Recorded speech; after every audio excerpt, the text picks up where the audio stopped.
Assalamualaikum warahmatullahi wabarakatuh.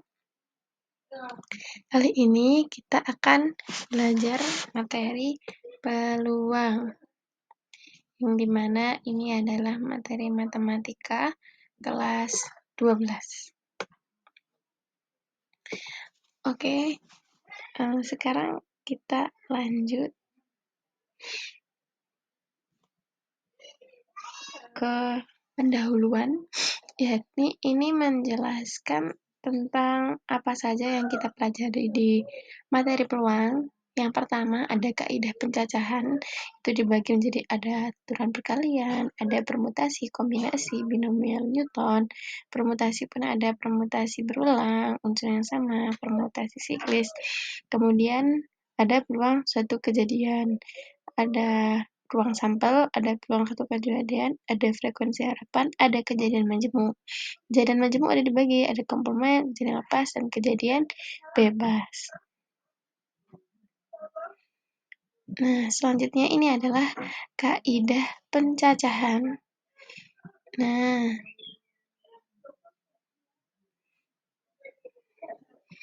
kaidah pencacahan itu seperti apa? Oke, kita langsung contoh soal, biar tidak bingung. Nah, ini dicontohkan kaidah pencacahan yang pertama, yakni menyebutkan satu persatu. Contoh. Ini adalah cara yang paling mudah ya, karena tinggal disebutkan. Ini ada dari kota A, Dono ingin ke kota B. Berarti dari kota A ke kota B, kemudian ke kota C. Berapa cara yang bisa dilalui Dono jika dari kota A ke kota B ada 2 jalan, dan dari kota B ke kota C ada 3 jalan? Nah, caranya kita ilustrasikan. Misalnya ini adalah kota A. Ini adalah kota B. Oke. Dan ini adalah kota C. Kita lihat dari kota A ke kota B ada 2 jalan. Oke, kita gambarkan jalannya ada 2.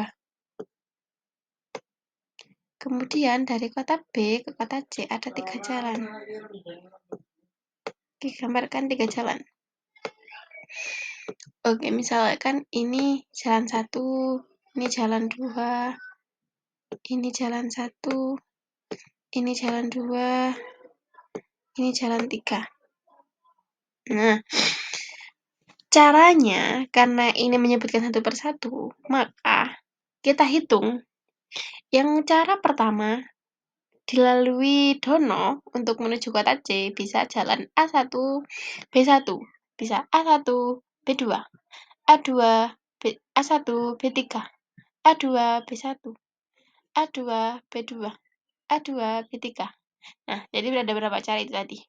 1 dengan 1, 1 dengan 2, berarti ada 2, 1 dengan 3, ada 3, 2 dengan 1, ada 4, 2 dengan 2, ada 5, 2 dengan 3, ada 6 cara. Nah, ini seperti ini. Jadi, keseluruhannya ada 6 cara. Karena itu tadi menyebutkan satu persatu, ya seperti itu tadi. Disebutkan satu persatu.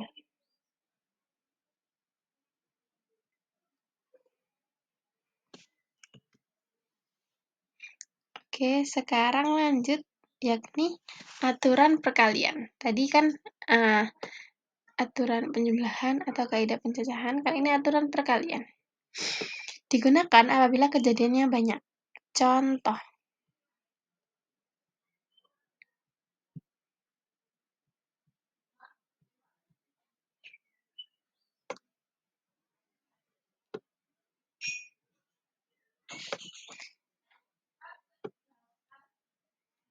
Contoh, Prita ingin jalan-jalan bersama temannya. Dia mempunyai 3 baju dan 2 celana.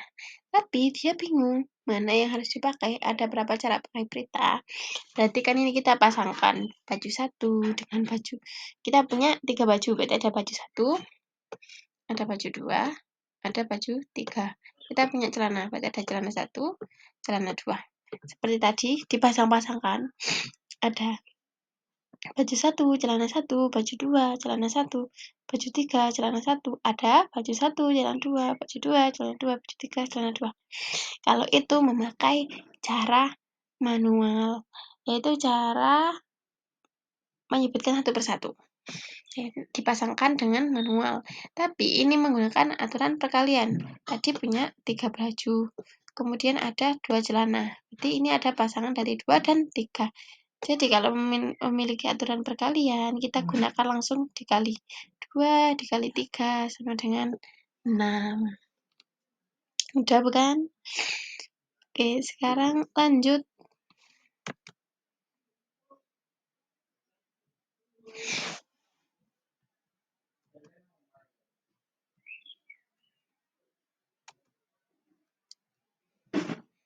Setelah aturan perkalian yakni ada permutasi. Nah, ada permutasi. Apa itu permutasi? Susunan terurut dari suatu himpunan bilangan di mana urutan dipermasalahkan. Maksudnya gimana? Jika saya punya urutan 1, terus ada 2, ada 3, itu berbeda dengan 3, 2, 1. Nah, ini dianggap berbeda. Karena kalau permutasi, di mana urutan dipermasalahkan. Jadi susunan 1, 2, 3, dan 3, 2, 1 ini dianggap berbeda. Jadi dihitungnya sendiri-sendiri. Oke, langsung contoh. Ada 5 angka. 1, 2, 3, 4, 5. Dari 5 angka tersebut, ada berapa cara untuk membentuk suatu bilangan yang terdiri dari 3 angka dan tidak boleh berulang.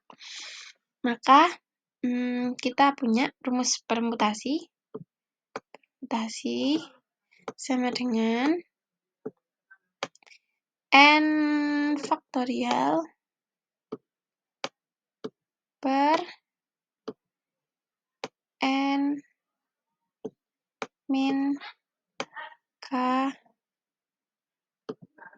faktorial. Nah, ini adalah rumus dari permutasi.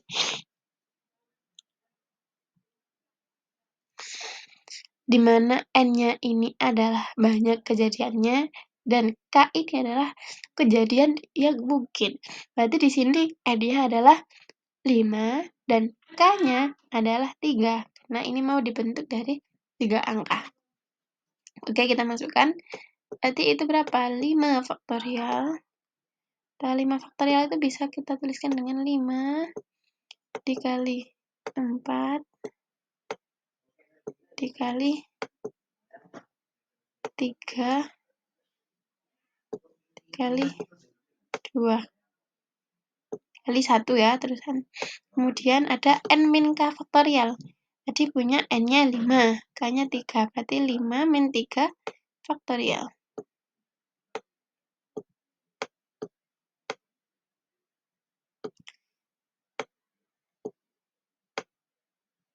Nah, kemudian yang atas tetap 5 dikali 4 kali 3 kali 2 kali 1. Yang bawah 5 min 3 kan 2 faktorial. 2 faktorial itu bisa dituliskan 2 dikali 1. Nah, ini kan bisa dicoret. Jadi tinggal 5 kali 4 kali 3. Ya, ini berapa? Ya, benar, 60. Nah, sudah ketemu. Jadi, banyaknya cara atau banyaknya bilangan yang tersusun dari 3 angka yang dibentuk dari angka 1, 2, 3, 4, 5 ada sebanyak 60.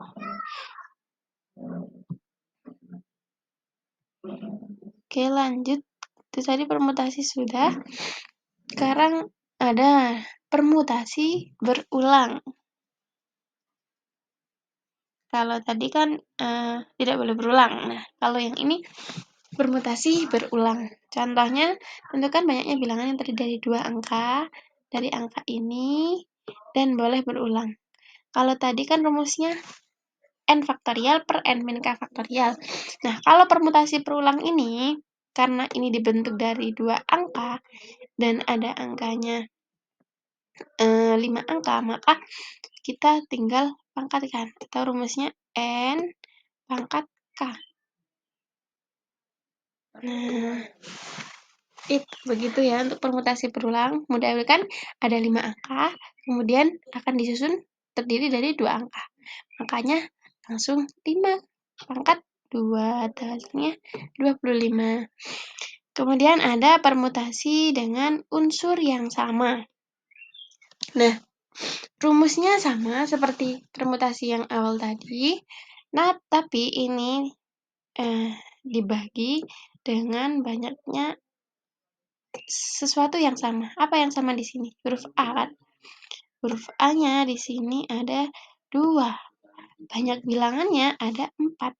Berarti caranya yang ini, yakni 4 faktorial dibagi banyaknya bilangan yang sama berapa? 2 faktorial.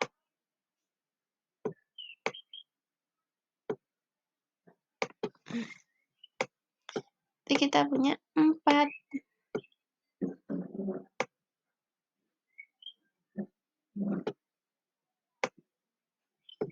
Dikali 3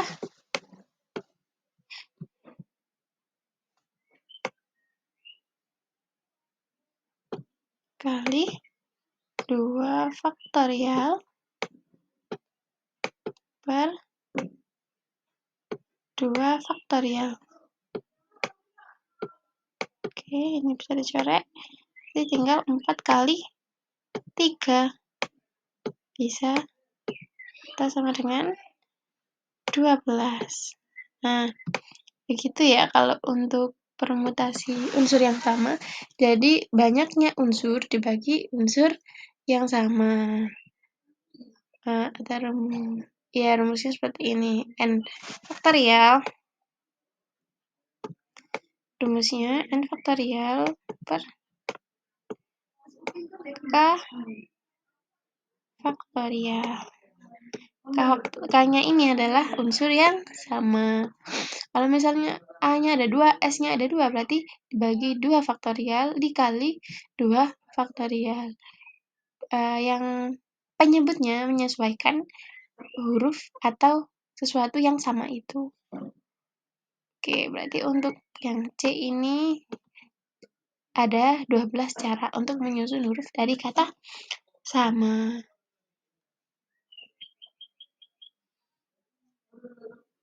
Oke, sekarang lanjut. Ada permutasi siklis. Nah, 5 anak perempuan ingin duduk di meja bundar. Oke, meja bundar. Ada 5 anak perempuan. 1, 2, 3, 4, 5.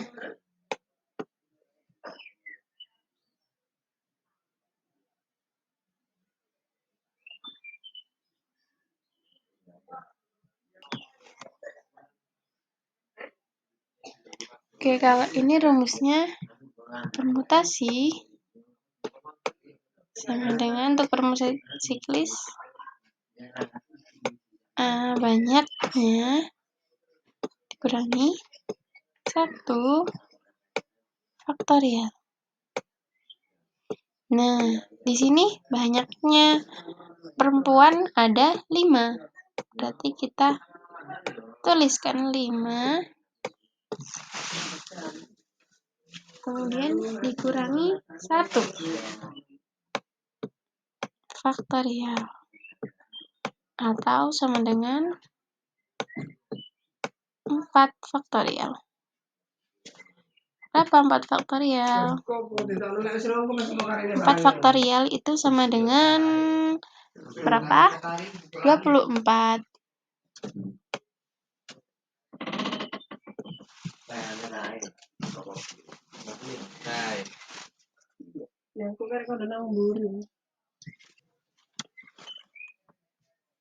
Nah, jadi banyaknya cara untuk menyusun 5 anak perempuan ini di meja bundar ada 24 cara.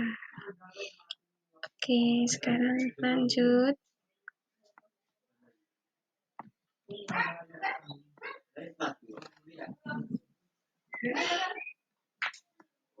Ini selanjutnya adalah kombinasi. Tadi ada permutasi, ini ada kombinasi. Dalam beberapa kejadian, urutan tidak menjadi masalah. Maksudnya gimana? Kalau tadi saya punya 1, 2, dan 3 itu berbeda dengan 3, 2, 1. Kalau dipermutasi berbeda. Nah, nanti kalau dikombinasi 1, 2, 3, 3, 2, 1 ini dianggap sama. Karena penyusunnya ya ini sama. Dimana urutan tidak menjadi masalah di kombinasi ini. Rumusnya apa? Ini rumusnya n faktorial n min k faktorial dikali k faktorial. Langsung masuk contoh nih. Setelah selesai rapat yang dihadiri 8 orang, berarti n-nya berapa? N-nya 8. Mereka saling bersalaman. Berapa banyak salaman yang dapat? Nah, kalau saya mau salaman nih, berarti harus ada berapa orang kalau salaman? Harus ada 2 orang. Jadi, K-nya sama dengan 2. Kalau kita salaman 1 orang kan nggak bisa, 3 orang bisa. Berarti harus minimal ada 2 orang untuk kita bisa bersalaman. Berarti N-nya sama dengan 8, K-nya sama dengan 2. Kita masukkan ke rumus ini. N faktorial jadi 8 faktorial. N min K, 8 min 2 faktorial, kali K faktorial, 2 faktorial. Nah, 8 min 2 faktorial itu sama dengan 6 faktorial. Ini awal mulanya 8 kali 7 dikali 6 faktorial. Terus yang bawahnya juga ada 6 faktorial. Kemudian ini sama-sama dicoretnya. Berarti tinggal 8 kali 7 sama dengan 56 per 2. Atau hasilnya kita bisa tulis 28. Nah, ini kombinasi ya. Jadi, banyaknya salaman yang dapat terjadi oleh 8 orang ada sebanyak 28 cara. Nah, sekarang selanjutnya ada binomial Newton. Pasti sudah pernah di SMP, binomial Newton seperti ini digunakan untuk mencari koefisien-koefisiennya. Ini kan ada C, C. Ini adalah koefisien dari variabel. Dimana nanti kalau A plus B pangkat N, yang pertama yaitu NA pangkat N, kemudian selanjutnya A pangkat N-1, B pangkat 1, A pangkat N-2, B kuadrat, seperti itu ya. Kalau A ini pangkatnya turun, B ini pangkatnya naik. Nah, rumusnya bagaimana? Kalau ini mencarinya bisa pakai kombinasi. Tentukan koefisien suku ke-6 dari X plus 2 pangkat 6.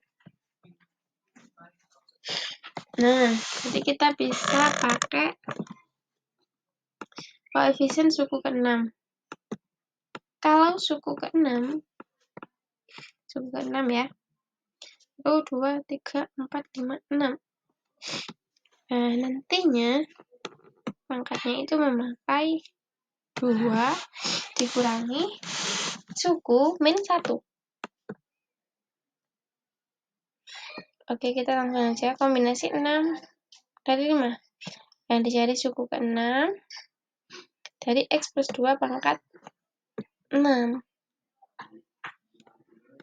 Berarti kita pakai 6 kombinasi 5. Dan dikali ini koefisiennya 2 pangkat 5. Dikali koefisiennya ya ini dari 2 pangkat 5. Ini rumusnya ya. 6 .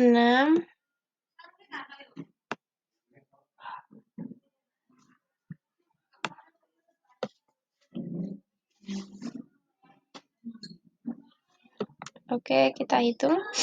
6 kombinasi 5. Jadi 6 dikali 5 faktorial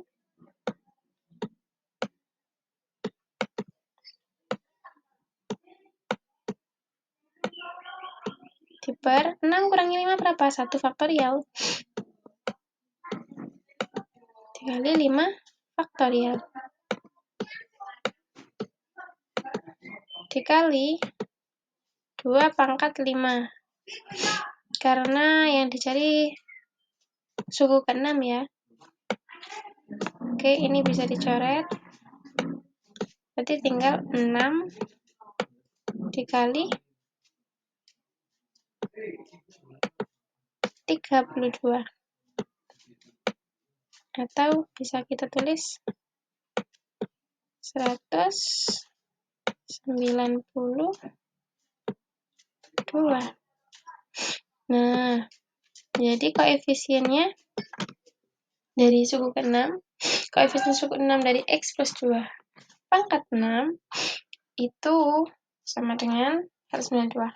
Oh ya, ini 2 pangkat 5 karena ini B-nya ini ada 2. Karena suku ke-6 dilihat dari pola ini, ketika suku ke-6 B-nya ini pangkat 5, ketika suku pertama B pangkat 0, ketika suku kedua B-nya pangkat 1, jadi ketika suku ke-6 pangkatnya yaitu sukunya dikurangi 1.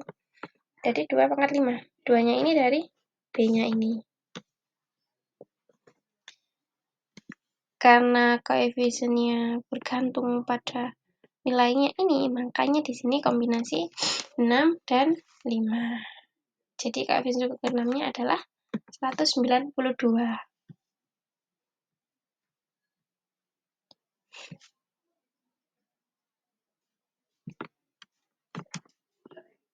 Sekarang kita lanjut ke materi peluang. Nah, di peluang itu ada apa aja? Di peluang ada ruang sampel, yakni himpunan dari semua hasil yang mungkin terjadi dalam suatu percobaan. Jadi, semuanya itu adalah ruang sampel. Titik sampel, setiap anggota dalam ruang sampel, dan kejadian. Bagian dari ruang sampel. Jadi, bagian dari kejadian itu masuk dalam ruang sampel. Kemungkinan kejadiannya.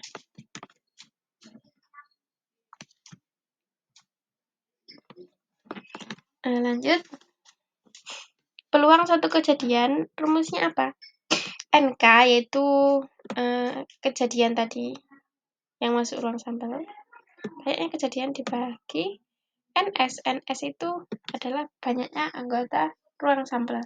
Langsung contoh biar tidak bingung. Berapa peluang munculnya bilangan prima pada dadu? Nah, di dadu ada berapa? Ada berapa angka? Ada 6. Sisi 1, sisi 2, sisi 3, sampai sisi 6. Nah, ini NS-nya. NK-nya yaitu bilangan prima. Bilangan prima pada dadu ada 2, 3, 5. Berarti ada sebanyak 1, 2, 3. Ada sebanyak 3. Maka rumusnya NK per NS. NK-nya ada 3, NS-nya 6. 3 per 6. Bisa kita sederhanakan menjadi 1 per 2. Jadi peluang munculnya bilangan prima pada dadu yaitu setengah.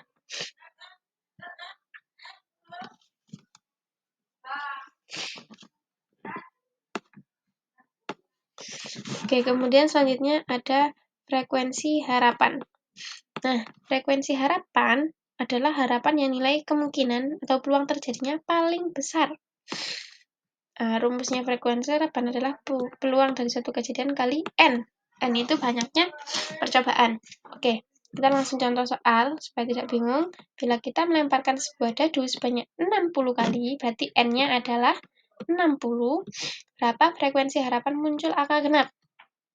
Dadu matanya ada 1, 2, 3, 4, 5, 6. Ini adalah NS.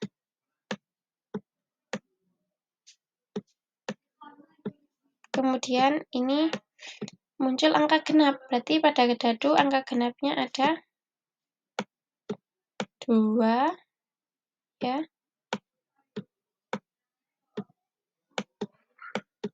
ada 2, ada 4,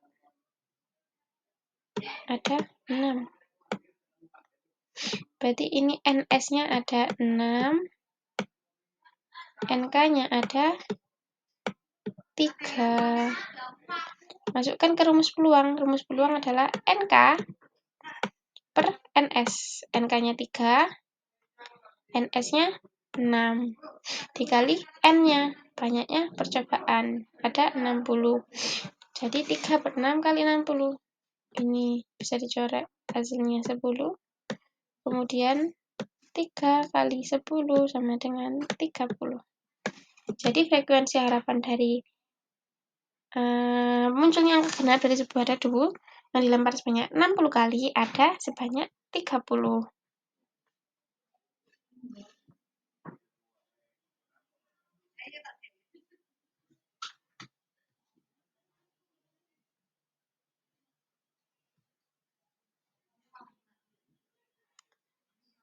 Nah, selanjutnya ada komplement.